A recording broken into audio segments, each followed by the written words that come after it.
Hola, bienvenidos a todos. Hoy en el coloquio tenemos el placer de tener con nosotros a René Israel García, de la unidad Cuernavaca de nuestro instituto, que nos va a hablar sobre la geometría de Sol. Gracias, René, y adelante. Gracias. ¿Sí me escuchan? Sí. Ok. Gracias. Pues muchas gracias a los organizadores del evento por haberme invitado. Antes que se me olvide y entremos a detalle, yo vengo a traerles esta exposición de la geometría de los grupos tipo Sol. Me gustaría empezar con un poquito de motivación, hablando de la geometría del espacio. Entonces, de entrada, la pregunta: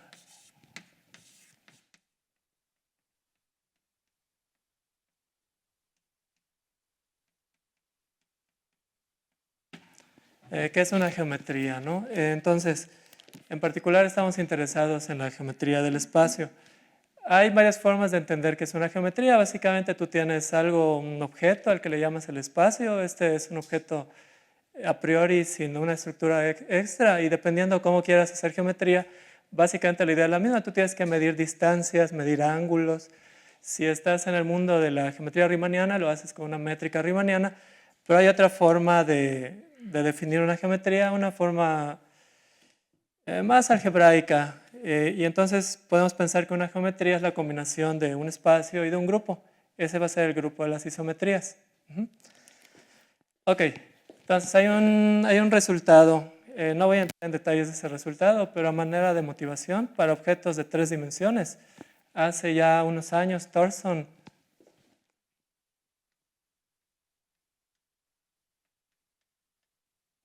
nos enseñó que hay una forma de descomponer espacios, si estamos pensando en geometría, en 8 bloques fundamentales, ¿sí? Y nos dio una clasificación de esos 8 bloques.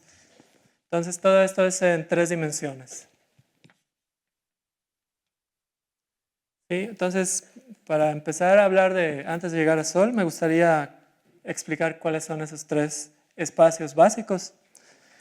Por un lado tenemos todas estas geometrías.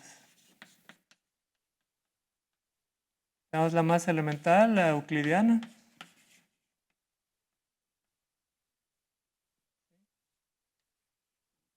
La que es de todos conocida, en la que las líneas son como nosotros entendemos que son las líneas rectas. Los triángulos tienen ángulos internos que suman 180 grados y todo funciona como venimos aprendiendo desde que estamos en educación básica. Entonces esta es la geometría de curvatura cero. Tengo la geometría esférica.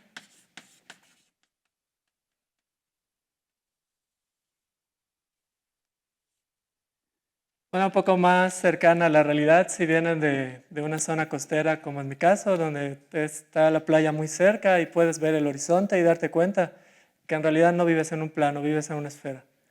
Entonces aquí los triángulos son un poco más gorditos, ¿verdad? Los ángulos internos suman más de 180 grados y las líneas rectas en este caso al final no son como nosotros aprendemos en educación básica, sino que las líneas rectas son círculos máximos que dan la vuelta, y si tú tienes desde un solo punto trazas 2 líneas rectas, al final del día van a regresar a ese mismo punto. Entonces ya comienza a haber cambios, y esto es debido a que la curvatura en este caso es positiva. Después tenemos el espacio hiperbólico, un espacio muy rico.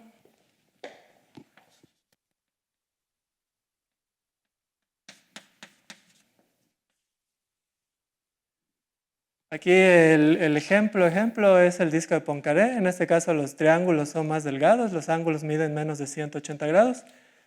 Y es una geometría muy rica. Entonces en esta geometría los triángulos son flaquitos, se ven más o menos así.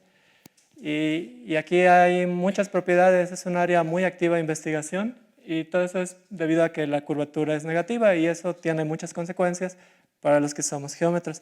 Hay 5 geometrías más, esas son un poquito menos obvias, menos conocidas. Esas solo las voy a enumerar sin entrar en detalle.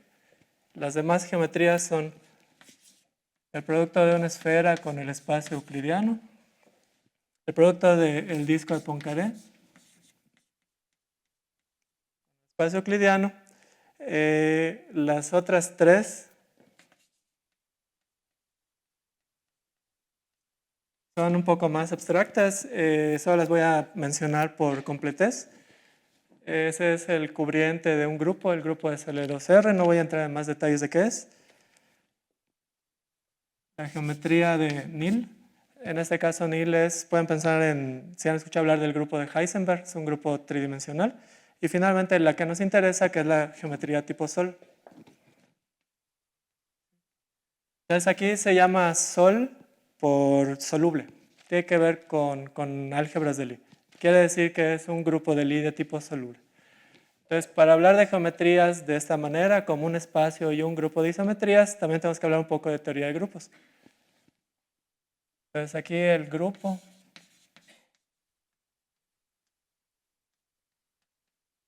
En el que estamos interesados es un grupo de Lie.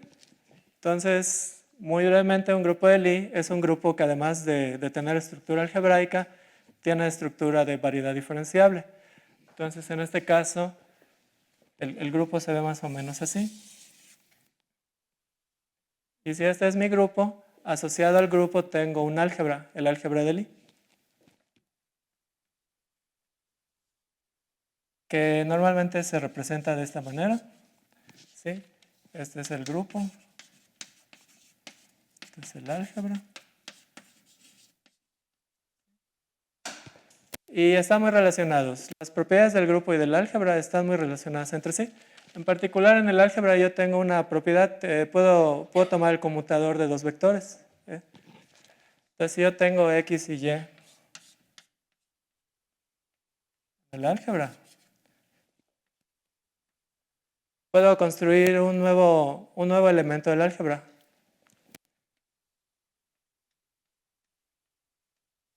Por medio de esta regla. Y resulta que en este lenguaje la geometría está codificada o escondida en esas reglas de conmutación. ¿Sí? Porque este grupo es el grupo de isometrías de algo. Entonces, para Sol tenemos las siguientes reglas. Ok, ¿qué va a ser Sol?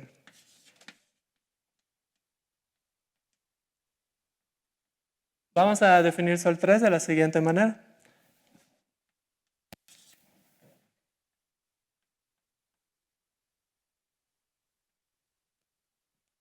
Lo voy a definir con esta notación y les voy a dar, para que sea más breve, la regla de la operación del grupo. Entonces va a ser un producto semidirecto y va a ser dado de la siguiente manera. Entonces, permítame representar así un vector en el plano. Y entonces voy a tener dos elementos, un vector y un número real, y lo voy a operar con otro par. Y esto por definición va a ser lo siguiente. X más X. ¿T más. Ahí va. T más C. ¿Okay? Esa va a ser mi regla. ¿Quién es A? Es una matriz. Aquí lo voy a escribir de esta forma para que sea un poquito más general. Este va a ser A y por lo tanto X de A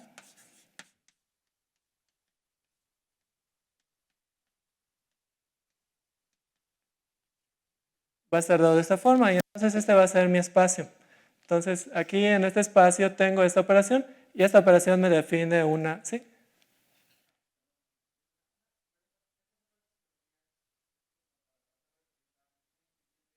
Ajá. En las primeras tres hablamos de los triángulos y de... Sí.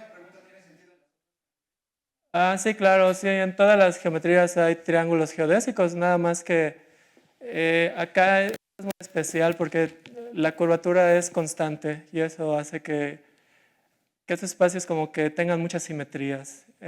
Sí, la misma pregunta hace sentido en las otras 5.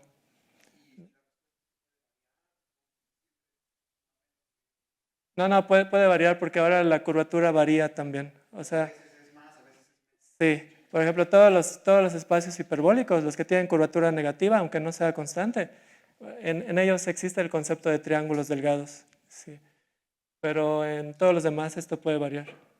Sí.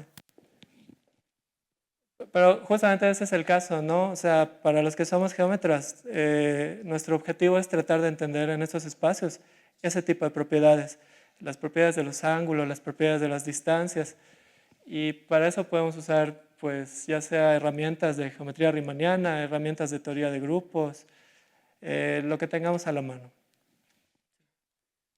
Entonces, en este caso, este en particular, en cierta manera, al menos intuitivamente, es el espacio que tiene la menor cantidad de simetrías de todos los 8 espacios. ¿Sí? Entonces, es el menos intuitivo de todos los espacios. Eso en sí es bastante más, es interesante. ¿Sí? Entonces, hagan de cuenta, ¿no? que esta es la regla. Esto es la acción de una isometría en un punto del espacio. Y entonces, así como en el espacio euclidiano, tú tienes movimientos rígidos, ¿no? Transformaciones afines. Entonces, tú tienes un punto del espacio. Siempre lo puedes trasladar o con respecto a un punto de referencia lo puedes rotar. ¿Sí? Entonces, digamos que aquí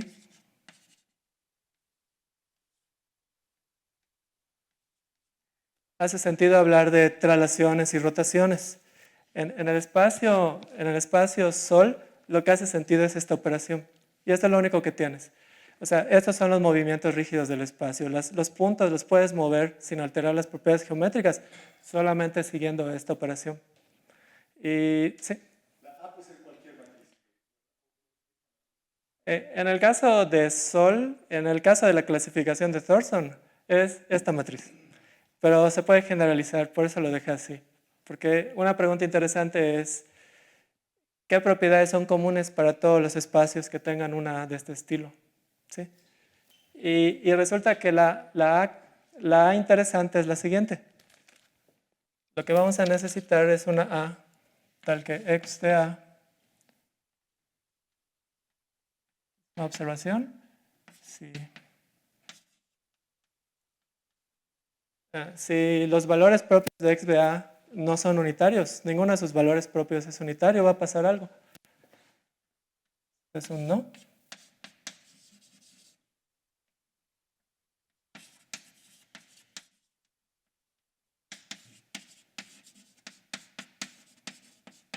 ¿Sí? Entonces, si no tiene valores propios unitarios, el mapeo exponencial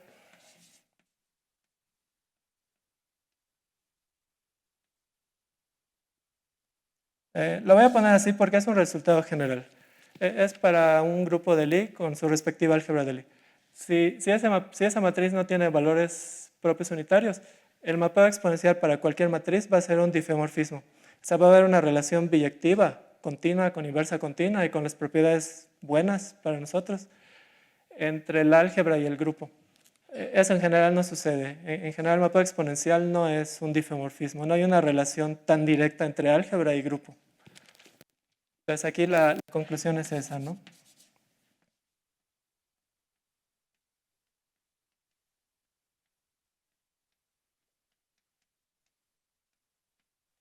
Y eso nos da más herramienta, porque quiere decir que entender el espacio es entender el álgebra. O sea, todo lo que te diga el álgebra está relacionado con ese teorema, con las propiedades que quieres entender del espacio. Entonces eso, digamos que vuelve el problema más tratable. Entonces ahí tenemos el primer resultado. Y para terminar les comentaba, ¿no?, que este es un espacio soluble por lo siguiente. Les voy a dar solamente las reglas de conmutación del álgebra. Entonces, para este espacio va a pasar lo siguiente.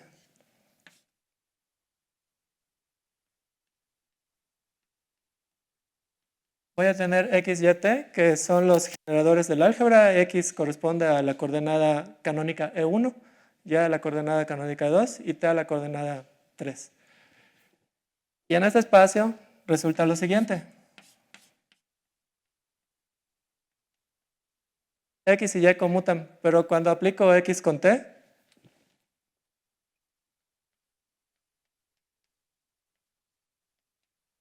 caigo en y, espero poner el signo adecuadamente.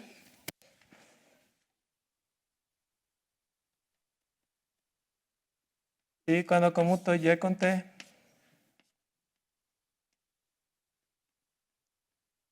con x. Entonces, en álgebra es importante esta propiedad. Si yo tengo el álgebra, puedo construir el conmutador del álgebra, que es todos contra todos. Entonces, el conmutador del álgebra me está mandando aquí a los generadores de x con y. Si yo vuelvo a aplicar una vez más, como x y y conmutan, voy a obtener el siguiente resultado. ¿Cómo puedo bajar la pizarra? Ah, vamos.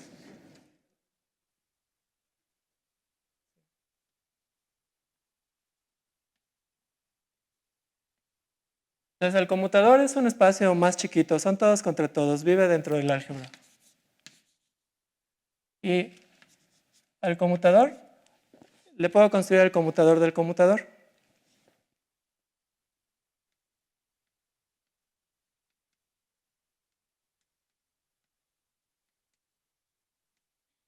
Así. Y este resulta que es 0. ¿Sí? Por eso se llama sol, porque algebraicamente es soluble. Soluble quiere decir que llegas al 0 haciendo esto varias veces, pero una cantidad finita. ¿Sí? Bueno, de álgebra es lo único que necesitamos. Esto es lo que hace que este espacio sea eh, interesante. Ahora, yo en lo particular soy geómetra y los geómetras nos gusta medir distancias. Así que necesitamos una forma de medir distancias. Eso lo vamos a hacer con una métrica. Esa métrica se va a llamar la métrica izquierdo invariante.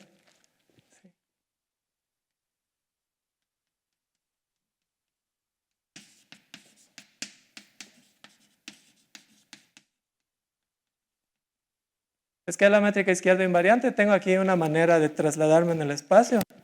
Cualquier punto que yo tenga en el espacio lo puedo llevar con la operación inversa hacia la identidad es el 0.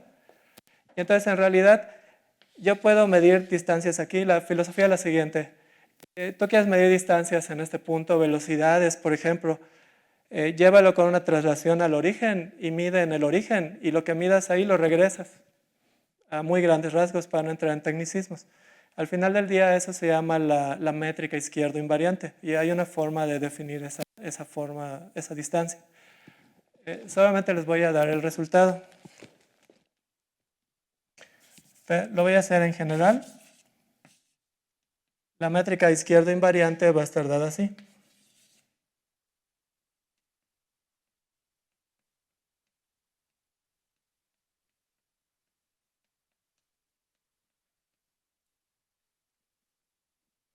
Ahí.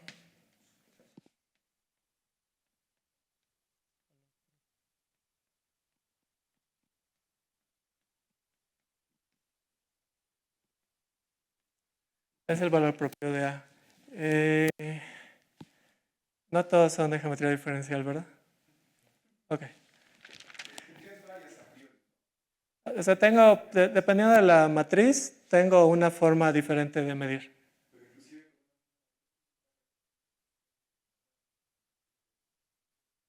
Tengo varias métricas invariantes. O sea, la métrica depende de los valores propios de la matriz solamente. Sí.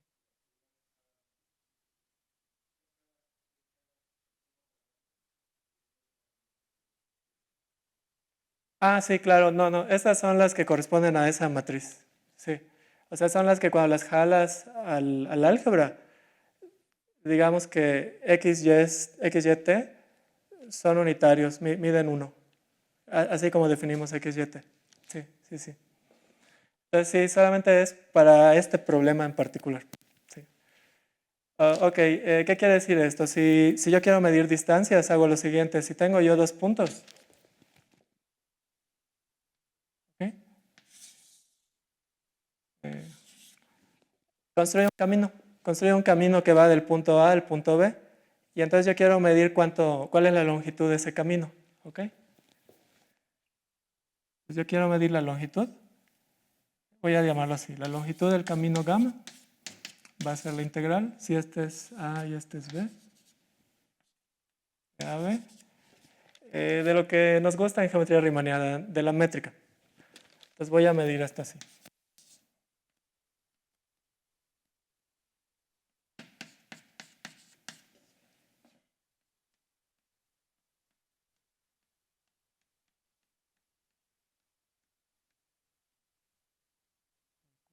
El cuadrado, diferencial de S. ¿Qué es lo que nos enseñan en los cursos de cálculo? Nada más que pues sin tantas ecuaciones, ¿no? Para los cursos de cálculo te enseñan que tienes que aplicar una fórmula para calcular la longitud de un camino en el espacio. Esto es lo mismo, y esta es la longitud de este camino, y voy a decir que la distancia de A a B va a ser la longitud más pequeña de todas. Todos son positivos, así que tiene sentido hablar del ínfimo. Si están en el mundo del análisis, al final pueden demostrar que el ínfimo en realidad es un mínimo. Entonces la distancia de A a B va a ser el ínfimo de todas las longitudes de todos los caminos. ¿Ok? De esa manera yo puedo medir distancias. Esta es otra forma de definir distancias. En el mundo de geometría riemanniana nos quedamos con este objeto, que es el que determina la longitud y también la medida de los ángulos. ¿Ok? Entonces, entender este objeto es entender la geometría del espacio. Ok, entonces ahora algunos ejemplos.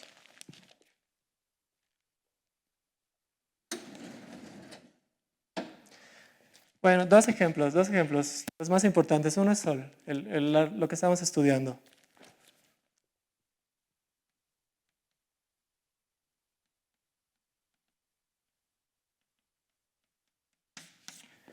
Entonces, en el primero tomamos A como 1 y menos 1. Entonces son estos A, 1 y menos 1. Ya estamos en este mundo. Y acá las medidas se miden con esta forma.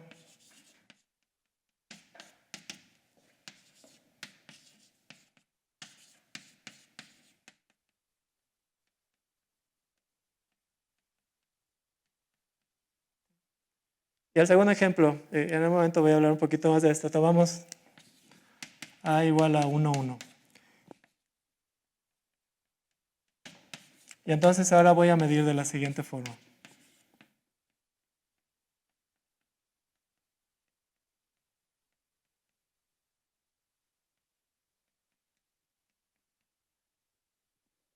¿Ok? Y ahora lo que tengo que entender son estas métricas, esas ecuaciones. Lo que me dicen esas ecuaciones es cómo se comportan las líneas rectas en este mundo.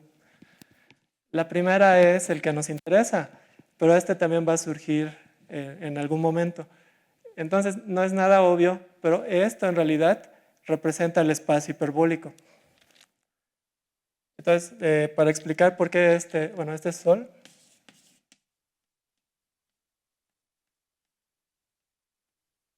Y esta es una forma de ver el espacio hiperbólico, el de la geometría hiperbólica. Entonces, no es nada obvio, pero hay un cambio de coordenadas que nos lleva de uno al otro. Entonces, ese se llama el modelo logaritmo.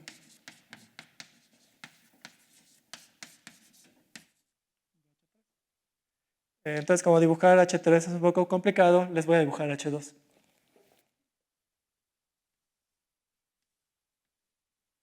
¿Sí? Les voy a dibujar H2, pero es lo mismo en cualquier dimensión. Entonces, tengo H2 pensado como el semiplano superior, y aquí la forma de medir distancias es la siguiente. Aquí yo mido con esta ecuación.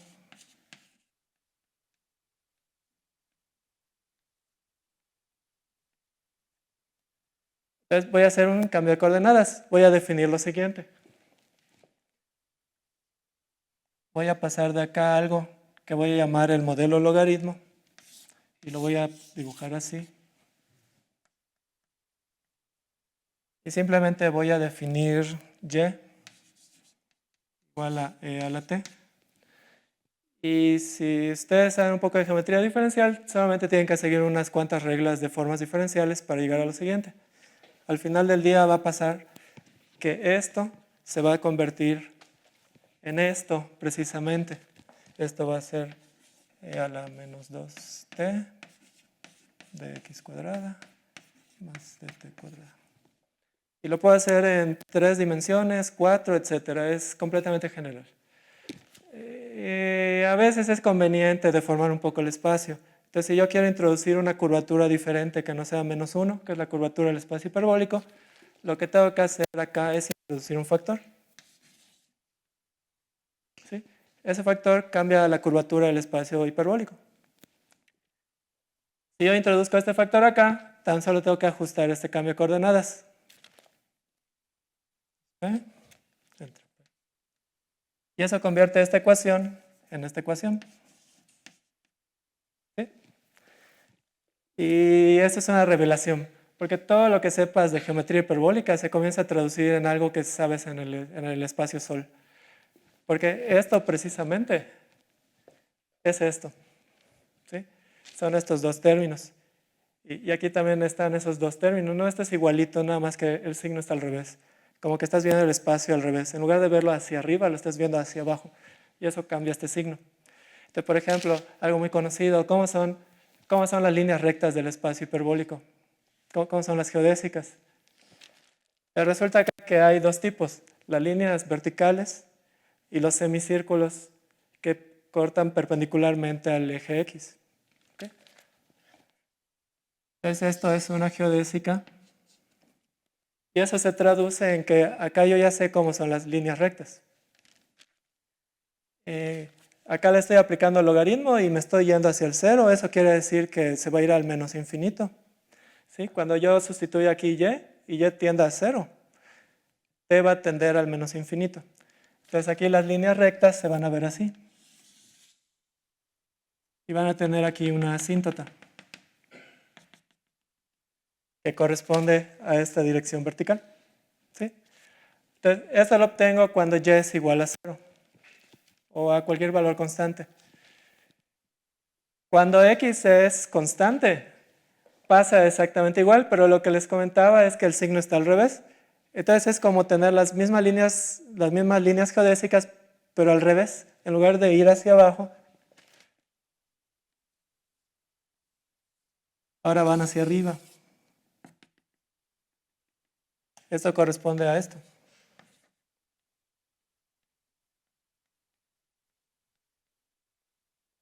¿Sí? Entonces ya comienza a aparecer la luz al final del túnel. Comienzo a entender la geometría de este espacio. Pero la geometría no estaría completa sin las ecuaciones geodésicas. Entonces permítame escribirle las ecuaciones geodésicas.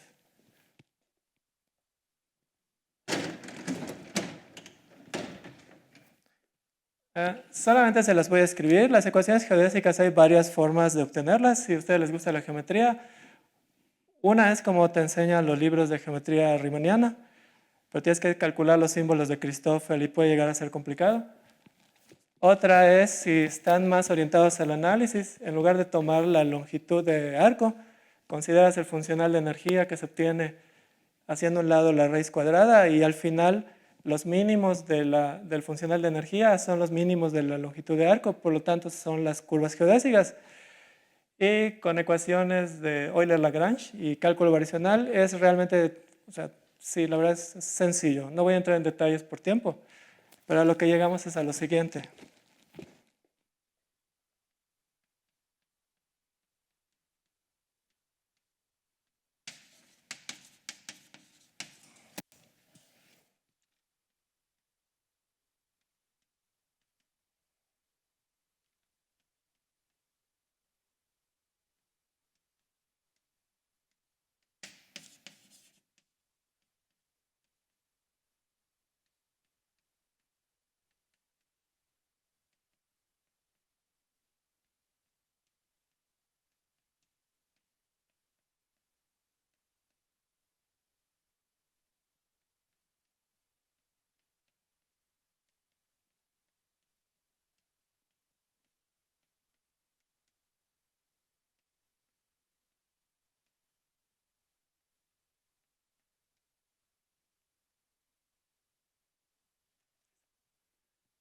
Ok, acá bueno, hay un paso extra, ¿no? Porque les estoy llamando ecuaciones geodésicas, sin embargo, esta no es de segundo orden. Lo que pasa es que hay una primera integral, hay algo que se conserva, y de ahí puedes integrar y obtener una ecuación más sencilla para x y para y. Ok, entonces, ¿qué es lo que me dicen estas ecuaciones? ¿Cómo son todas las líneas rectas? O sea, entender las líneas rectas al final del día es entender estas ecuaciones geodésicas. Hay ciertas cosas que pueden salir de aquí, que se pueden ver. La primera, si yo hago, por ejemplo, y igual a constante, esta ecuación es cero, se cumple automáticamente. Eso me deja con dos ecuaciones, para t y para x. Y entonces yo puedo resolver para t y para x con y igual a constante. Eso se traduce en el mundo de la geometría en decir que los planos, entonces, si y es constante, podemos resolver para x y para t.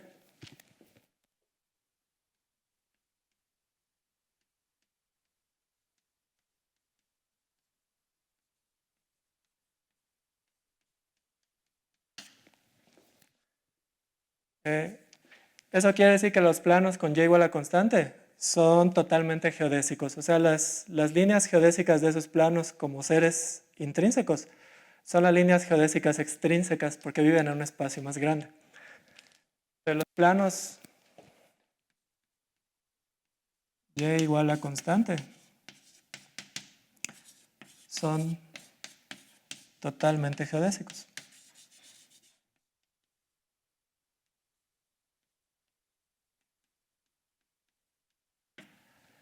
O sea que estas son realmente las líneas rectas del espacio Sol. Y entonces ya comienza a aparecer aquí una relación, ¿no? Si yo tengo aquí un plano con y constante, esto realmente es una geodésica del espacio. Igual si yo tengo un plano con x y constante, pasa idénticamente. Aquí voy a ponerlo así, con x constante. Pasa lo mismo, entonces esto es y igual a constante. Y esto es x igual a constante. Ya tengo esta clase de líneas rectas. ¿Qué puede pasar? Ah, otra cosa muy importante, la ecuación para t es autónoma. La ecuación para t no depende de x y de y. O sea, yo puedo resolver la ecuación para t sin necesidad de pensar en x y y. Y como que la ecuación para t gobierna las otras dos variables. O sea, tú sabes t y entiendes x y y. Todo está en función de esta. Eso en general no pasa, solamente aquí pasa. Algo más antes de que continuemos que se puede ver en la ecuación para t. La ecuación para t depende exponencialmente del tiempo, ¿no? de la t. Pero tiene un término negativo y un término positivo. Entonces, eso al final del día nos va a decir algo. O sea, si yo empiezo, por ejemplo, hagan de cuenta que van a disparar. Entonces, condiciones iniciales. En t igual a 0 es 0 y solamente necesito decir la velocidad con la cual voy a disparar, si piensan en algo de ecuaciones ordinarias. Entonces, yo disparo, por ejemplo, hacia arriba. Entonces, t comienza a incrementarse. Pero cuando t comienza a incrementarse, intuitivamente este término se va a 0. Y ese término crece, pero es negativo. Y esa es la derivada de la velocidad. Así que intuitivamente la velocidad va a comenzar a disminuir. Entonces tiene que llegar un momento en el cual se detiene y comienza a ir hacia abajo. Pero al llegar a t negativa va a pasar lo mismo, pero al revés. Entonces llegas hacia abajo y llega el momento que no puedes seguir yendo hacia abajo porque esta ecuación lo impide. Y al final del día lo que vamos a tener es un movimiento periódico. ¿Sí? Ese es un teorema. Entonces se puede demostrar que la ecuación para t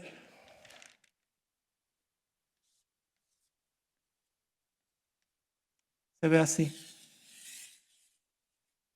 Pues, al final, no es un seno o un coseno, pero sí es algo periódico. O sea, la t se mueve de manera periódica. Y la x y la y dependen de la t.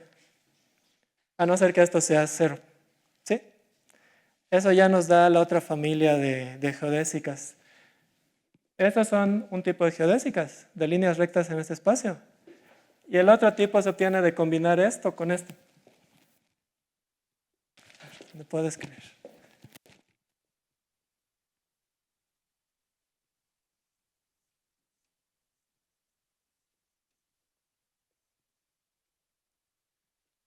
El otro tipo de geodésicas se ven así.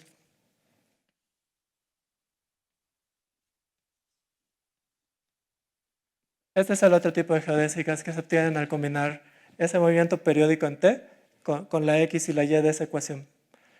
A no ser que puedas hacer t igual a 0 y te quedes, si haces t igual a 0, te quedas simplemente con lo siguiente. Y ese es el último tipo de geodésicas. Entonces nos falta un caso. Entonces tomamos t igual a 0 Acá, 0. Tomando la última ecuación, la de T' nos queda lo siguiente.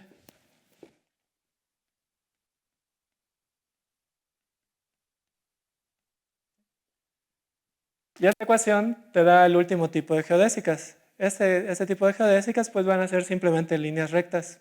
Va a haber dos juegos más de geodésicas. Esto es igual a 0. Pongo acá el origen.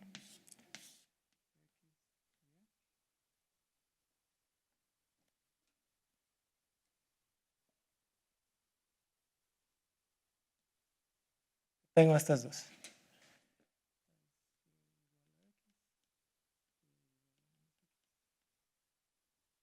Y ahora sí, ya estamos completos. Estas son las líneas rectas de este espacio. Son el tipo A, B y C.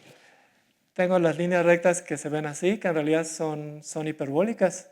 Viven en un subespacio totalmente geodésico de curvatura constante negativa. Tengo estas en el plano T igual a 0, que son líneas rectas como esperaríamos que sean. Y tengo las más extrañas de todas, que son estas hélices que se enrollan alrededor de estas líneas. Entonces, todas estas son las líneas rectas. La primera persona que investigó esto, al menos en la literatura, es Mark Troyanov. Entonces, tiene un artículo muy bonito que se llama El horizonte del Sol, donde explica todo esto con más detalle. ¿Sí? Entonces, también en esa referencia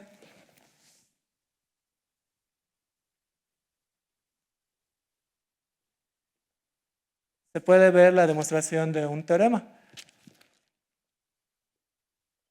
Estas siempre van a ser curvas de longitud mínima. O sea, para cualesquiera dos puntos A y B en esta trayectoria, la distancia más corta es la distancia que los une con esta curva. Entonces, en realidad, esto es lo que llamamos o sea, si yo parto de aquí, la mitad, cualquiera de las dos mitades es lo que llamamos un rayo geodésico. ¿Sí? Sin embargo, estas no. Entonces, estas no son curvas de longitud mínima. Entonces, este es un teorema de Troyanov.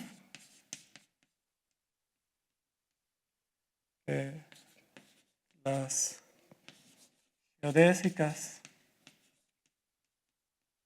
lo voy a poner así. Las geodésicas que tienen forma de hélice solo son mínimas hasta el primer ciclo.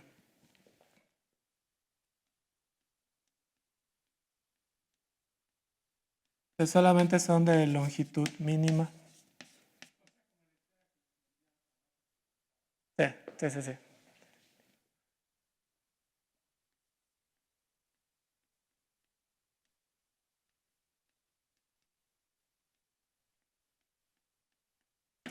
Sí, igual como en el caso de la esfera, la curvatura es la que juega al final del día. Porque estos espacios totalmente geodésicos son planos hiperbólicos, curvatura negativa. Entonces ahí pasa, hay una riqueza geométrica muy grande en las propiedades de estos rayos. En cambio, fuera de estos dos planos, la curvatura puede ser positiva o negativa y eso nos da ese tipo de fenómenos, como en el caso de la esfera. ¿Sí? Desde acá, en nuestro paseo.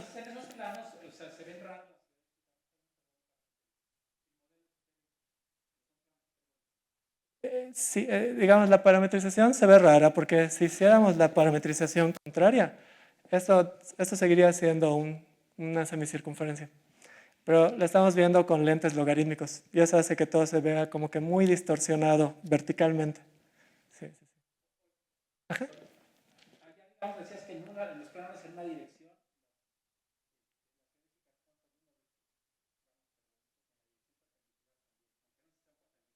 Sí, son perpendiculares están también, pero en sentido contrario, ahora van hacia arriba, porque digamos el infinito está en la dirección opuesta.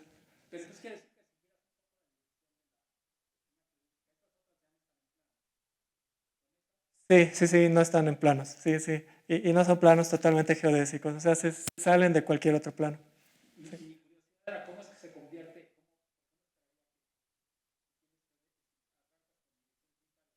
Ajá. Bueno, ahí lo que pasa es que este espacio no tiene casi simetrías. Es que, por ejemplo, en la esfera, ¿no? En la esfera el grupo de simetrías es muy grande.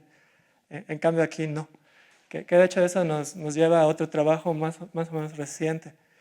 ¿Cuál es el flujo geodésico en este espacio? Eso igual es obra de dos matemáticos. Ya es reciente, es de hace como 5 años el paper, ¿no? De cómo se ve el flujo geodésico. Pero en sí, o sea, tú cambias la dirección en la que disparas y ya no son así, son así. ¿Sí? Y la consecuencia es esa, ¿no? Que este espacio, desde el punto de vista algebraico, tiene poca simetría. Sí, básicamente solo tiene simetría de traslación, pero no hay simetría de rotación. Entonces, por ejemplo, si trabajas en esto, tu intuición ya no es tan buena. O sea, porque todo lo que quieras imaginar, por ejemplo, que tiene simetría esférica, que tiene simetría en cierta dirección con cierto ángulo, no existe. No hay nada de eso. Bueno, para terminar con esta parte, solamente me gustaría contarles cuál es el horizonte, ¿no? Que es otra cosa que uno puede investigar si le gusta la geometría.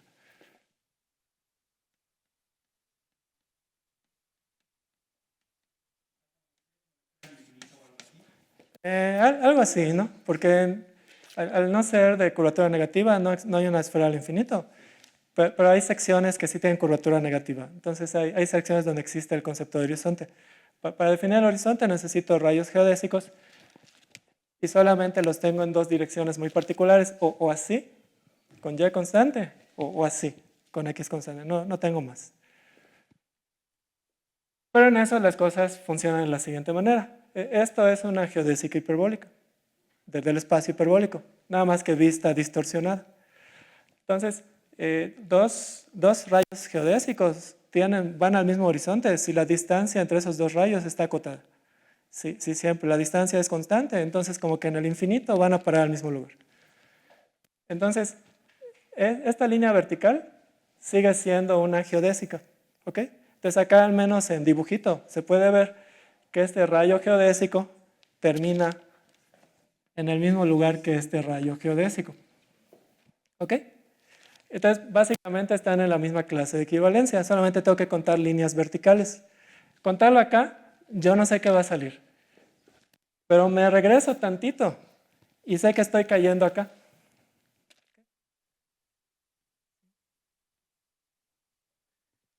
Y me regreso tantito con una transformación de Cayley, porque este espacio es muy grande, ¿no? Está infinito, es todo el plano. Pero también lo puedo ver como el disco de Poincaré. Y entonces, ¿a dónde van a parar todas estas líneas verticales en el disco de Poincaré? Entonces, el borde hiperbólico, ¿no? El borde del semiplano es el borde del disco de Poincaré.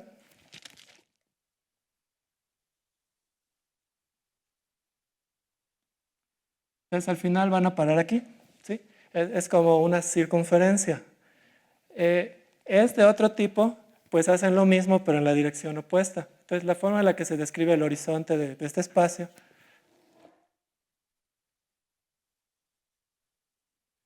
es como un 8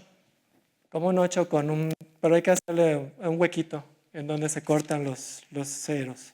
Ahí no hay geodésicas. Porque cuando una se va al infinito, la otra se va al menos infinito, porque se va al revés. Entonces no hay una geodésica, no hay una geodésica que pase por aquí. Pero la forma en la que se describe en la literatura es así, precisamente. Entonces, esto es lo más que hay en el infinito. A diferencia de la geometría hiperbólica, porque en la geometría hiperbólica tú tienes, por ejemplo, una bola, una cosa tridimensional, y el horizonte es una esfera. Entonces, en el borde es una cosa de dimensión 2. Acá tienes un espacio tridimensional donde el borde al infinito es una cosa rota de dimensión 1. ¿Sí? Entonces, pues eso es, ¿no? El horizonte de estos espacios. Y esto se generaliza no solamente, o sea, se puede hacer más abstracto, no voy a entrar en más detalle, pero se puede estudiar igual con funciones de Bisman en productos de Weismann. O sea, es algo que se puede hacer muy general usando análisis, haciendo un lado la geometría. ¿Cómo voy de tiempo? Si quieren les platico el volumen de la esfera y con eso terminamos. Porque es otra cosa igual interesante. ¿Cómo se imaginan una esfera?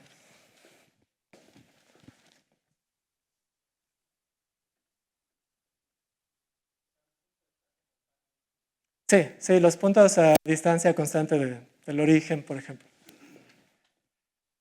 Pero resulta que acá las esferas no son lo que uno se imaginaría, ¿no? Vamos a empezar con el modelo hiperbólico, ya que esto vive acá y esto es parte de la esfera. Entonces voy a empezar con una analogía.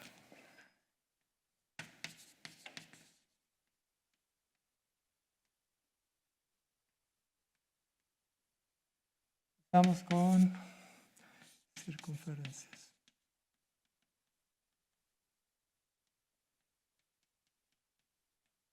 Pues antes de entender la esfera, vamos a entender la circunferencia. Entonces, ¿cómo son las circunferencias hiperbólicas? En el plano hiperbólico, modelo del semiplano superior. ¿Sí? Una de las cosas más bonitas de la geometría hiperbólica es que tu intuición funciona. O sea que un disco hiperbólico, o sea, todos los puntos a distancia hiperbólica constante de un punto fijo, se ve redondo, se ve como en geometría euclidiana.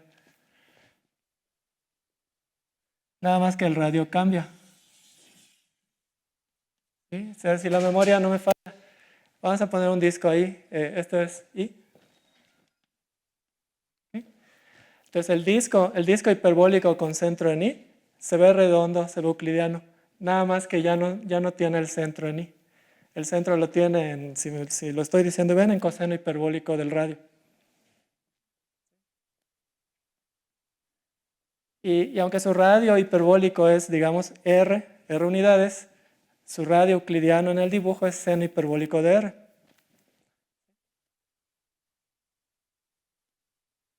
Pero esto sigue siendo un disco. Y este espacio es totalmente geodésico. Así que si yo lo mapeo con esa transformación, lo que obtenga va a seguir siendo un disco, solo que un disco de Sol. Pero ahora le tengo que aplicar logaritmo a lo que resulta aquí del disco. Eso me lo va a deformar, ¿no? Porque lo que está hacia abajo de la I va a tener un logaritmo, o sea, mientras más abajo esté, el logaritmo va a ser más grande, negativo. Al final del día, si lo dibujo correctamente, esto se va a ver así.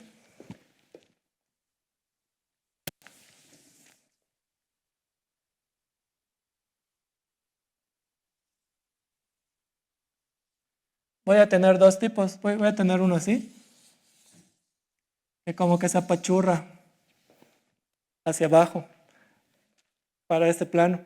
Y voy a tener uno así, que es lo mismo pero al revés. Te lo voy a poner en el mismo dibujo. Y voy a tener uno así. Más o menos, ¿no? Entonces, así se ven las circunferencias en Sol. Esas cosas son las circunferencias. Ahora, estos planos son perpendiculares. Lo que resulta en su imaginación de pegar dos de estos, pero transversal uno con el otro, eso va a ser justamente una esfera. Al final del día las esferas se van a ver así.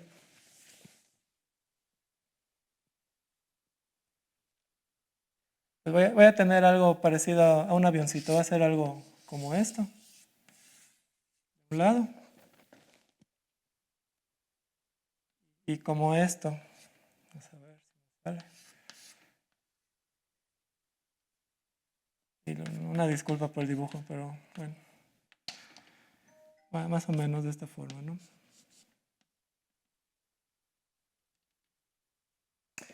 Entonces, una esfera geodésica, un conjunto de puntos a una distancia constante del origen, se va a ver de esta forma, va a estar como desparramado. Va a ser una cosa así, como un cigarro, pero muy delgadito hacia abajo, y otro cigarro transversal, muy delgadito en la dirección perpendicular. Y eso va a ser una esfera. ¿Ok? Ahora, esto es una esfera en el sentido métrico. O sea, esto va a ser una esfera métrica. Todos los puntos cuya distancia al origen es constante. ¿Okay? Resulta acá que una pregunta que estuvo abierta un tiempo es si las esferas son superficies diferenciables, si tienen una estructura más regular. Porque, digo, esta cosa se ve muy extraña. Al final del día, un resultado de dos matemáticos, Kolesco y Schwartz, fue el siguiente. Que esta esfera es efectivamente una superficie, excepto en 4 arcos. Aquí va a haber 4 arcos de discontinuidad. Va a haber uno por cada cuadrante que se van a ver así. En estos arcos hay unos pliegues. O sea, digamos que tengo esta hoja de papel.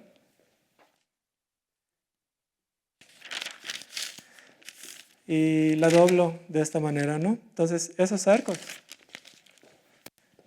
son estos arcos, ¿ok? Y además pero exceptuando esos 4 arcos, en todo lo demás, la estructura es suave. Y como la estructura es suave, se puede calcular el área, ¿sí? Entonces, se sospechaba hace mucho tiempo. Bueno, ahora quiero llegar con eso. La última pregunta que les quiero dejar es, ¿qué podemos decir del volumen de la bola? Pero como la bola yo la puedo ver como una colección de esferas, si yo puedo calcular la superficie de cada una de esas esferas, si puedo integrar, puedo calcular el volumen de la bola. ¿Ok? Entonces al final del día, de Schwartz,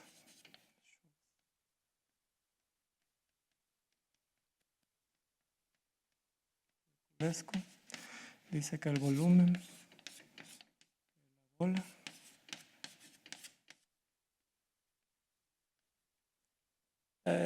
se lo voy a escribir así. Quiere decir que es comparable con E a la R. O sea que crece exponencialmente. Mientras más grande sea el radio, aunque si lo grafican se ve cada vez más delgado, tiene volumen que crece exponencialmente. O sea, la bola de radio R mide E a la R. Ese es el valor del volumen multiplicado por algunas constantes. Igual, sí. Sí, debido a que el área crece como E a la R, el volumen crece como E a la R en este caso. Y esto se puede hacer en general, se puede demostrar, pero es más abstracto, en cualquier dimensión. Ya está acá.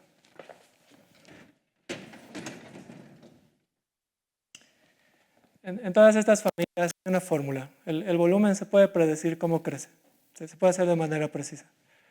Entonces, en todas ellas el volumen crece de manera exponencial. Y cierro diciendo que eso se puede hacer por una observación muy inocente. Después de hacer muchos dibujos en GeoGebra, uno se convence que si tú proyectas la sombra, digamos, de este brazo, la sombra cae aquí. Y este es justamente un disco hiperbólico deformado, pero un disco hiperbólico. Y si te sabes que en el disco el área crece exponencialmente, te llevas todo con cambios de coordenadas a pasear y al final eso te da una cota inferior para el crecimiento del área. El área crece al menos exponencialmente. Y luego no es muy difícil, realmente lo difícil es la cota inferior. Pero la cota superior es más o menos directa. También puedes demostrar que el área está acotada superiormente por una exponencial. Y ese ya es un teorema y es una fórmula. Para todos estos espacios hay una fórmula. Al final del día, el teorema es... ¿Dónde lo ponemos? Voy a poner acá.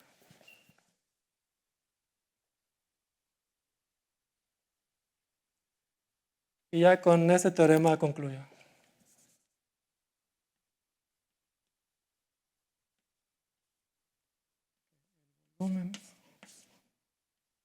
La voy a poner así porque es la bola que corresponde a esta matriz. Esta crece de la siguiente manera, como el máximo de las 6 positivas y las negativas.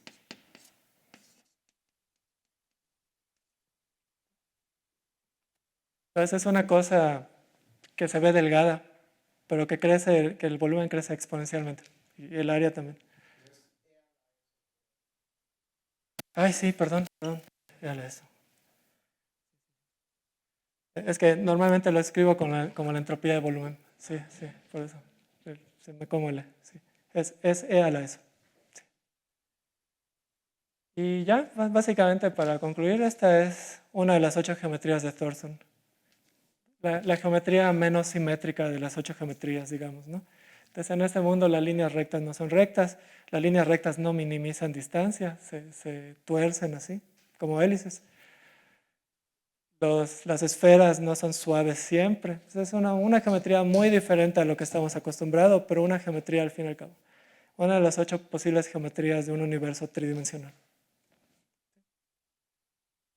Era todo lo que quería presentarles. Gracias.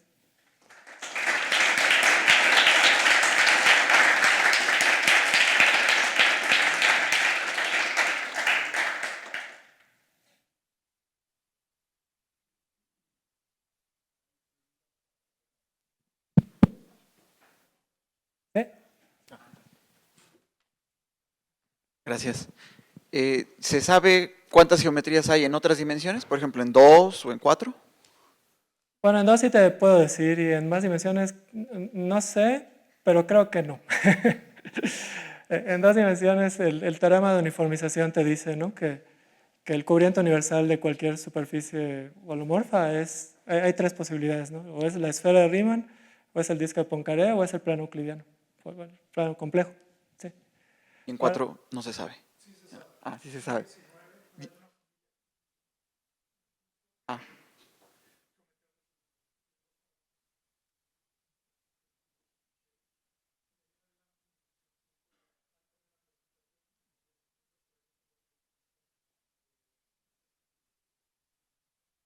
gracias.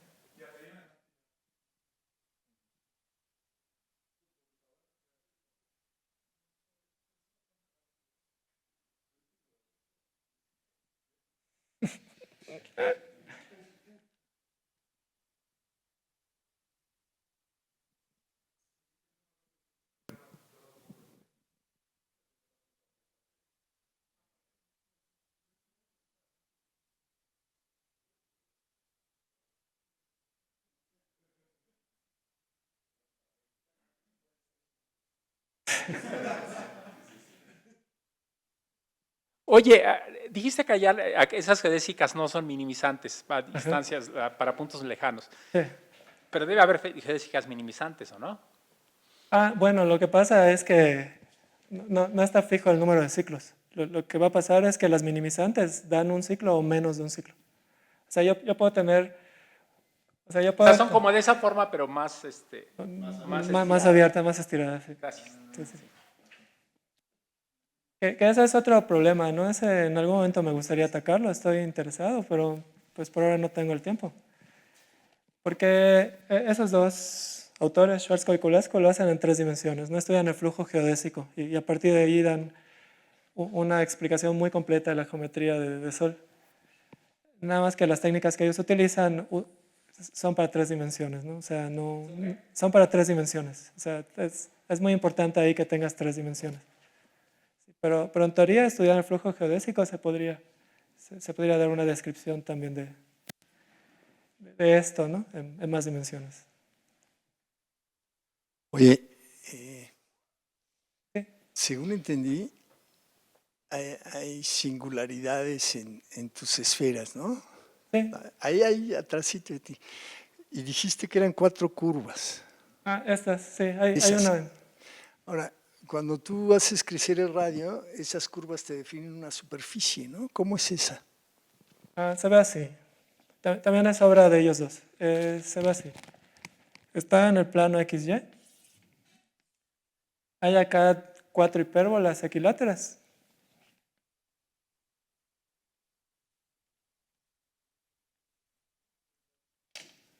Y es todo esto, ¿no? Entonces, lo que genera estas curvas es la intersección con estas 4 regiones del espacio. Técnicamente hablando, estas 4 regiones son el cut locus. Es donde las líneas geodésicas dejan de ser minimizantes. Entonces hay un radio ahí donde las bolas son bonitas. Claro, claro, sí, sí, sí, el radio de Las inyectividad. chiquitas sí son bonitas. Sí, sí, sí. De hecho, las chiquitas sí se ven redondas. Parecen como tetraedros redondeados. Se ven así. Son De bonitas. repente empiezan a hacerse singulares. Sí, sí, sí, a partir de aquí. Y hay una fórmula, no quería entrar en detalles técnicos, pero hay una fórmula bien determinada para este momento. ¿En qué momento pasa? Sí. Sí. De hecho, este es el radio de inyectividad. Inyectividad. Inyectividad. O sea, el mapeo exponencial riemanniano deja de ser un difeomorfismo a partir de llegar aquí. ¿Hay alguna otra pregunta para René?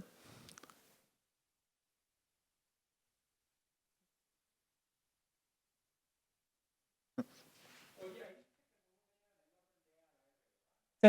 O sea, eso quiere decir que hay una constante. No, sí. Sí, que puedes encontrar constantes tal que esto pasa para toda R mayor que otra constante de delta. Pues delta es grande. O sea que a partir de un valor de R, el volumen está acotado por una constante aquí y otra por abajo, ¿no? Aquí.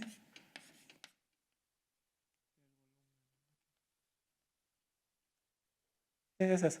Sí, sí. Las constantes. Sí.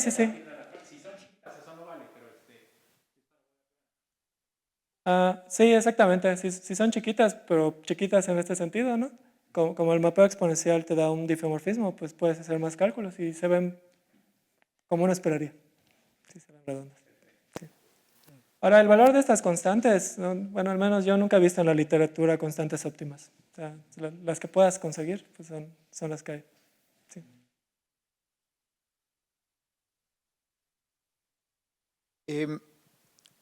Hay algo que no entendí en la descripción del horizonte. O sea, entendí que decías que eso era el espacio de, o sea, son clases de equivalencias de rayos geodésicos, donde dos están en la misma clase si se mantienen a distancia acotada una del otro, ¿no? Sí. Pero luego los puntos que describiste ahí, todos venían de las geodésicas estas que viven en los planos hiperbólicos Sí. que mencionaste, ¿no? Ujú. ¿Dónde están las demás geodésicas en este espacio? O sea, por ejemplo, estas que se ven como espirales, esa no se mantiene a distancia acotada de ninguna otra, o Se acercan a esos mismos. Bueno, bueno, de entrada las espirales ya no son rayos geodésicos porque ya no minimizan distancia siempre. Pero, ya, ok, sí. ajá, sí. Pero Troyanov las describió los límites, los finales de esas también. Ajá. Pues yo tendría que referirte a su artículo, el horizonte de Sol se llama. Ya. Pero básicamente él le llama el acompañante. Entonces, por cada una de estas, tiene un acompañante que se ve como una traslación vertical de una de estas. Ajá. Entonces, lo que hacen las isometrías verticales es que estas dos asíntotas las acercan o las alejan en una dirección. Ok, Entonces, para ajá, cada uno de estos, él define un acompañante. El acompañante se ve así. ajá, Y al final del día, estudiar el final de este es estudiar el final del acompañante. sí. Y da una descripción también topológica de esos. Sí existe. Pero pues técnicamente ya no son rayos. Ajá, ajá, ya, gracias. ¿Hay alguna otra pregunta para René? ¿No? Bueno, si no hay otra pregunta, démosle las gracias de nuevo. Gracias.